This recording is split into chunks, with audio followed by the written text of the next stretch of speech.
Refined oil और process जैसे unhealthy oils ने तो जैसे पूरे मार्केट पर कब्जा ही कर लिया है।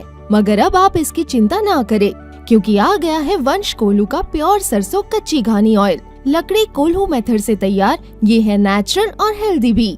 वंश कोल्हू प्योर सरसों कच्ची घानी ऑयल के साथ। वंश कोल्हू, तेल सही मिलेगा यहीं।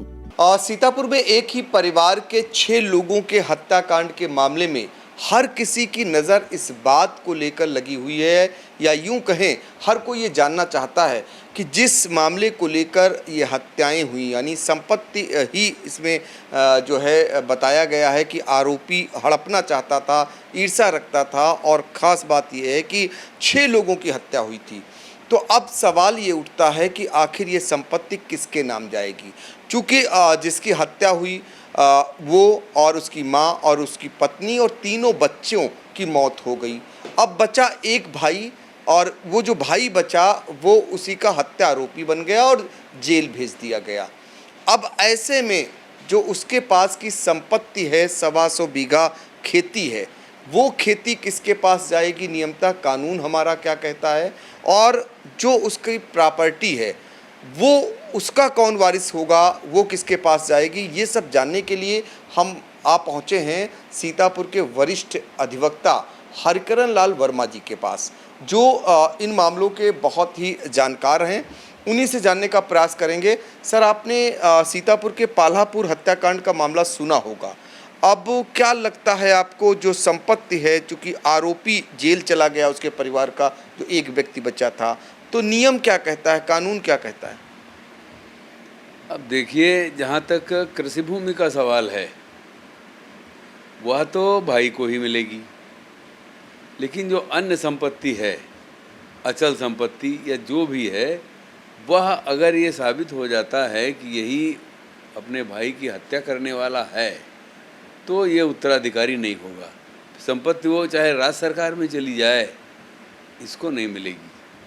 लेकिन ऐसा है, कोई कंटेस्ट करने वाला होगा ही नहीं, तो कौन बताएगा कि किसको मिले किसको न मिले? समय के हिसाब से तो सब झटक देगा भैया। छूटने के बाद अगर वो निर्दोष होता है तब तो सब लेगा ही। कन्विक्ट हो जाता है सपोज, तो खेती तो वो पाएगा, उसका कोई दूसरा वारिस है ही नहीं, लेकिन और संपत्ति नहीं पाएगा।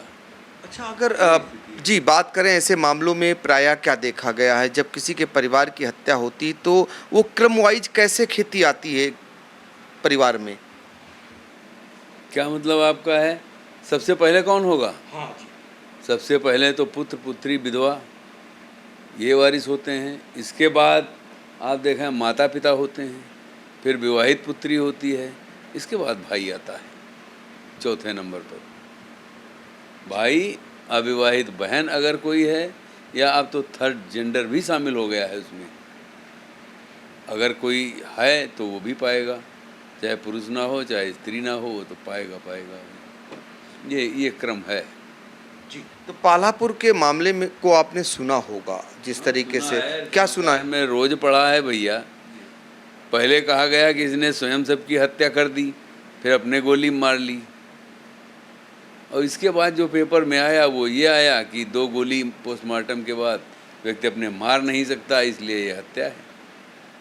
तब पुलिस की जांच बदली होगी, तब इसको बंद कर दिया है। भाई को सुना है, तो अरेस्ट हो चुका है। जी, हमारा कानून कहता है आप कितनी भी हत्याएं कर लें, अगर परिवार में कोई नहीं बचता तो संपत्ति आपको ही मिलेगी। कृषि भूमि तो आप ही को मिलेगी, इसीलिए हत्याएं होती हैं। ये कानून तो बदलना चाहिए कि अगर जैसे और हिंदू लॉ में है कि मर्डरर जो है वो डिस्क्वालीफाई कर जाता है, नहीं पाएगा।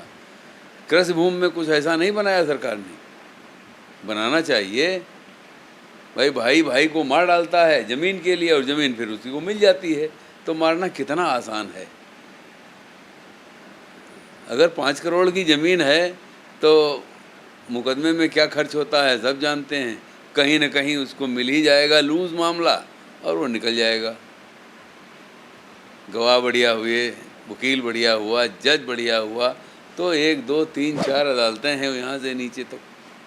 अच्छा, ये कितने साल पुराना ये कानून है? ये तो सन 16 से लागू हुआ है। सारी 11 हाँ 16 लगता है कि संशोधन होना चाहिए। हाँ, इसमें संशोधन होना चाहिए। जिस तरह और संशोधन सरकार करती, यह भी होना चाहिए कि अगर कोई संपत्ति इसी कृषि भूमि के लिए हत्या करता है, भाई की, पिता की हत्याएं तो रोज होती हैं। कहा हमको दे दो, पिता ने कहा अभी नहीं दूंगा, कहा जाओ, पिताजी गए, फिर वही पाप भी जाता है। फिर तो पाएगा ही जब कोई दूसरा है नहीं। ये समस्या है भैया। देखिए बहुत बड़ी बात, क्योंकि बहुत सारे मामले आप देखते होंगे, अदालत तक आप उनको लेकर पैरवी करते हैं और बहुत सारे मामलों को आपने बहुत बड़ी बात बताई कि 2016 का जो कानून बना है, अक्सर ये देखने को मिलता है, कभी भाई भाई को मार देता है, कभी बेटा पिता को मार देता है कृषि योग्य भूमि पाने के लिए, और फिर उसी मामले की जिसमें मारता है, जो लालच उसको होता है, कानून हमारा उसी को सौंप देता है, यानी उसी को जब दे देता है। यही कारण है कि हत्याओं पर अंकुश नहीं लग पा रहा है। जहाँ तक सीतापुर के पल्हापुर कांड की बात करें तो यहाँ पर अनुराग सिंह और उसका भाई अजीत सिंह, 2 भाई सगे थे, और जिसमें अनुराग सिंह, उसकी माँ सावित्री सिंह, उसकी पत्नी और उसके 3 मासूम बच्चों की हत्या हो जाती है। और इस हत्याकांड में अजीत सिंह को पुलिस जेल भेज देती है, यानी उसके सगे छोटे भाई को। अब ऐसे में इनके पास 125 बीघे जो कृषि योग्य भूमि है, उस मामले में ये बताया जा रहा है कि पुलिस ने जो खुलासा किया वो ये कहा कि संपत्ति को लेकर ही विवाद हुआ, तो ऐसे में वो संपत्ति का हकदार कानूनन अजीत सिंह ही बन गया। तो जब अजीत सिंह ही कानूनन बन गया तो फिर ऐसी हत्याओं पर फिलहाल अंकुश लग पाना बड़ा मुश्किल हो जाता है। हालांकि एक कानून दूसरा है जो वकील साहब ने बताया कि अगर संपत्ति है, उस मामले में अगर ये दोष सिद्ध हो जाता है तो फिर उसका हक ख़त्म हो जाता है। वो सरकार की भी प्रॉपर्टी बन सकती है, सरकार उसे अधिग्रहित कर सकती है। तो क्यों नहीं ऐसे कानून को सरकार को बदलना चाहिए, चूँकि हत्या के कारण के पीछे सबसे बड़ी वजह जो निकल कर के आती है वो प्रॉपर्टी और ज़मीन ही होती है। तो इसलिए कानून को बदले जाने की बहुत ज़रूरत है, और यही वकालत कानून के जानकार हरिकरण लाल वर्मा की भी है। सीतापुर से आई इंडिया के लिए कैमरामैन हसन गोगा के साथ डॉक्टर पंकज सिंह गौर।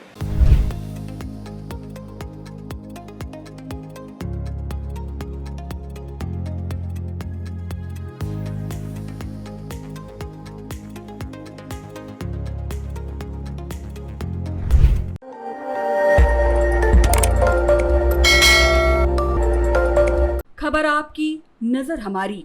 देखते रहिए आई इंडिया।